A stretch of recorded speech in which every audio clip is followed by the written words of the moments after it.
160. He's gone.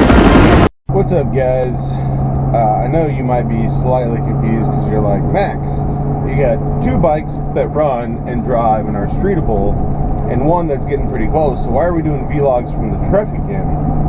Well, yesterday I did my little drainage excavation project, and you'll see that video probably in a couple of weeks.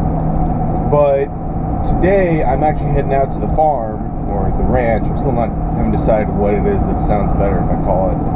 But heading out to the other property out in Taylor to dump like 2,500 pounds worth of dirt that I took out of the ground when I was building my drainage project around the house. And I have it all loaded in my little Harbor Freight trailer, which is really hating life right now. That frame was just like walking all over the place, but fingers crossed we're gonna make it out there okay, because I'm going really, really slow and letting people pass me, which is kind of a bizarre thing for me. Because normally this is like 55 miles an hour and I'll go, 65 or 70 through here. But today we're going like 30 miles an hour because I don't know how much this trailer can take, and I'd really like it to make it out there. So I can just dump all of that earth out and be done. So this might surprise some of you, but I don't watch a whole lot of vloggers. I mean, I will occasionally tune in to one of Evo Moto's or Fry Riding's videos because they're kind of funny.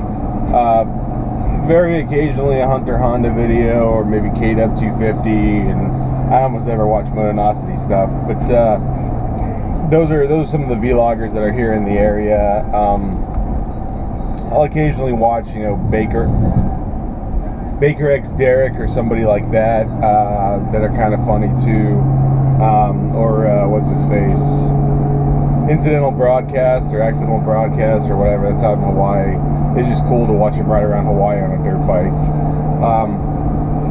So I don't really watch a whole lot of vloggers, but there are a lot of people on YouTube that I watch pretty religiously. And so I kind of brought with me a little list today while I'm, riding in the truck. So first of all, we'll break it down by categories. The first category is news. I get a lot of my news through YouTube. There's two guys.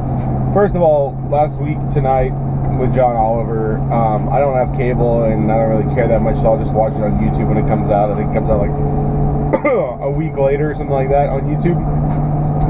So I watch him. I watch every episode. To be honest with you, some of the crazy liberal things that he says can kind of get on my nerves a little bit, but for the most part, when he does his like expose style videos, I don't know that there's really anybody better in the business right now than him at doing kind of clever exposés where they're like, look at all this shit that's going down, and then they take advantage of it just to demonstrate how pathetic it is. The other guy is PhilipdeFranco. If you haven't heard of PhilipdeFranco, I highly suggest you check him out. It's something like 3 million subscribers. Basically, Monday through Friday, or maybe Monday through Thursday, he puts out a 4 to 5 minute clip with all the news of the day, or what does he call it? Today in Awesome is what he calls it. Some of it is news, like he covered the stuff that happened in Mizzou and stuff like that. But mostly it's just popular culture. And so, he's really good at finding new artists, Beautiful Lady of the Day, Secret Link, and all kinds of cool stuff that you just normally wouldn't pick up. At least I normally don't pick up because I'm not much of a gossip whore. But I do like to watch PhilipdeFranco. It's 5 minutes of your day and it's totally worth it. So that's pretty much it for the news section. Next is kind of fabrication. Now this isn't really automotive related necessarily. It's just simply guys that do all kinds of fab work, mostly welders, stuff like that. CarsandCameras under here, they're the guys that do all those little like $50, $100 go-karts and stuff. And they're kind of fun to watch. They've been slipping a little lately, but they're usually pretty good to watch. Next guy is called RetroWeld. He does kind of JimmyDiresta style welding videos, and he's just a really good fabricator. He doesn't really talk about anything. He's just like kind of fast stop motion videos, but he's just really good at what he does, and it's always a pleasure to watch him work. Which brings us to the next guy on this list, which is JimmyDiresta. JimmyDiresta is kind of famous, sort of quasi-famous. His brother's a famous comedian, and they had a few shows and stuff on like Discovery and whatnot, where like, you know, the tagline was Jimmy can make anything and his brother can make anything funny or something like that. But it's really cool. I like the style of his videos. Basically, it's kind of that weird stop motion thing again, but just the way that he does it and the way he makes things, he's really on point. He's very knowledgeable, and it's a good way to just learn about making stuff. And finally, under Fab, Chucky 2009. So that's Chuck E 2009 on YouTube. Stretch, he's just a young guy. He's a really, really good welder, very talented. Does a lot of freelance work, but he also does a lot of cool, crazy projects. The only downside of this channel is the dude occasionally does mechanical stuff, like he put a 350 in a Stretch tractor frame, and watching him do mechanical stuff as a mechanical guy just terrifies the fuck out of me. Like, he just, I mean, like on a 350, he found that one of the push rods was missing, probably because there was a problem with the cylinder. He's like, yeah, I'm not rebuilding it, fuck it. We just one cylinder down, we'll run on 7. And then like he gutted a transfer case instead of getting the right transmission, and he does a lot of stuff that, just because he's not a mechanic and doesn't have that experience, he does a lot of stuff that's real janky. But his fab work is on point. I really like watching him build stuff. He knows what he's doing when it comes to fabrication and welding, and he does a lot of product reviews, and I found his product reviews to really be on point as well. So now let's move on to the other side of this page, which has the big list. So we're going to just go through this one a little bit more quickly. So first of all, MotorTrend. Oh my god. Hot Rod Garage. Roadkill. I fucking love Roadkill. Ignition. Head to Head. They have some other stuff as well. But basically, just go and subscribe to the MotorTrend channel. Just do it. If you're even remotely automotively or motorcycle inclined or whatever, just love cars, just go and subscribe to the MotorTrend channel. There's just nothing else to say about that. The next big one is Jalopnik. I like a lot of the videos they put out, but some of them are kind of goofy and I don't know. Like the one with that idiot that like drives random ass old cars. He is weird. He is just straight weird. And I don't remember his name, but he's just creepy and weird, and I don't like him. But a lot of their other guys that they have on there are really good. And so DougDemuro has his own channel, but he is, I think, like a Jalopnik writer or something. He works for them because he'll do videos on their channel as well.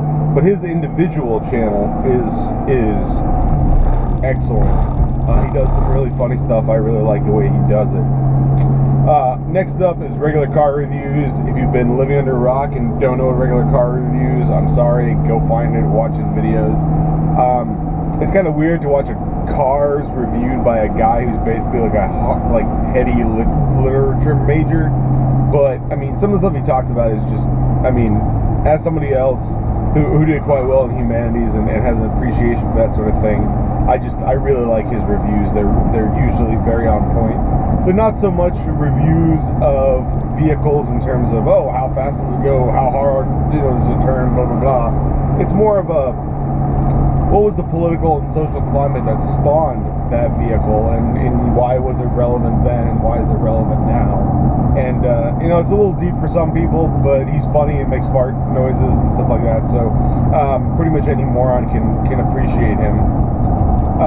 Next up, ThatDudeinBlue. I forgot his name, but he has access to a whole bunch of like friends with a whole bunch of tuner cars up in the Northeast, and he does really good reviews. I found it's very unbiased, very on point. He always shows both sides of the coin, and I appreciate that, because I know, like, when you get in a fucking turbo Civic and people are like, oh my god, so far, blah, blah, blah, blah. He's like, well, okay, this is pretty quick, and I mean, he's very honest, and I like that, and I like his reviews. That means I can trust his reviews. There's a channel called Petrolicious, and it's more of like a professional channel. I don't know if they're associated with anybody or what the deal is, but they will cover people and the cars that define their lives. And it's usually somewhere in like rural Italy or Germany, and it's these crazy cars, you know, that go back as far as the turn of the century, and people are still driving them, and there's a great story, and most of it you have to read the subtitles because it's not in English. So I highly recommend that. And the final channel under this section is called /Drive. There's a whole bunch of people that work for them. I think Matt Farah works for them or works with them. They also have a really good series called Engineered, where they show you how things are made or how suspensions are set up and stuff like that. That I found to be pretty technically competent based on my experience, my education. And you know, they don't dumb it down for YouTube. They leave it pretty up there. And finally, there's one channel I'd like to mention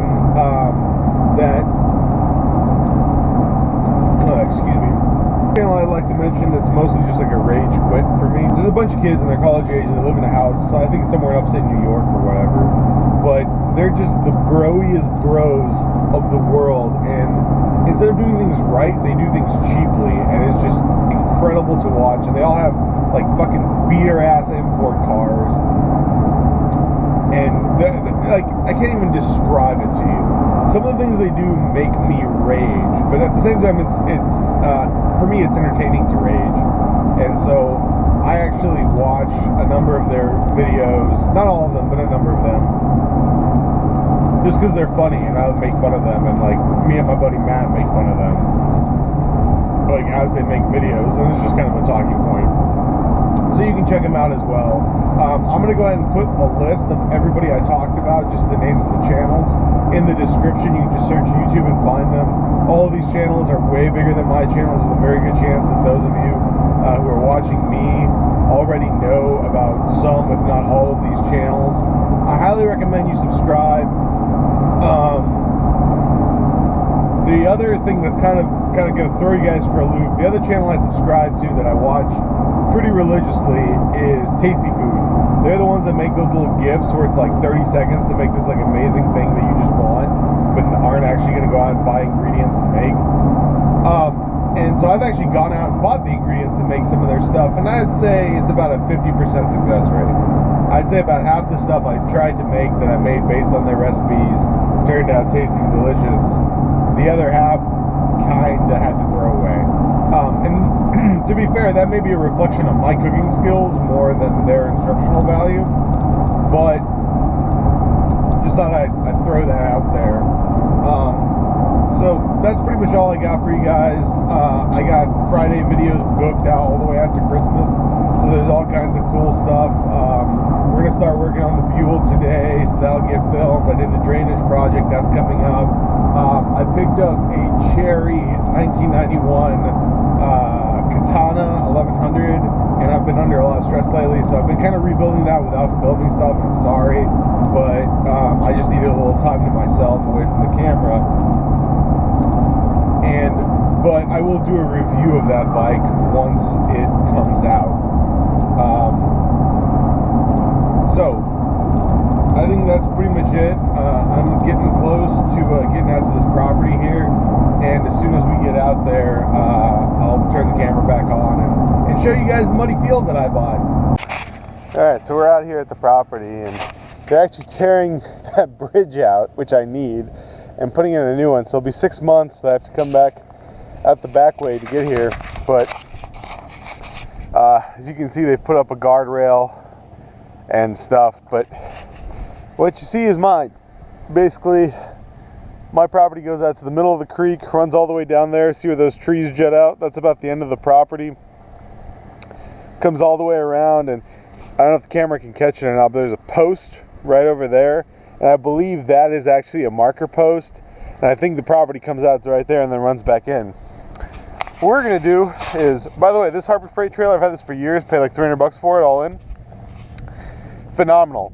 That is this trailer is rated for like 1,200 pounds. That's at least 2,500 pounds worth of dirt in it, and we made it out here going 50 miles an hour, so should be a good time.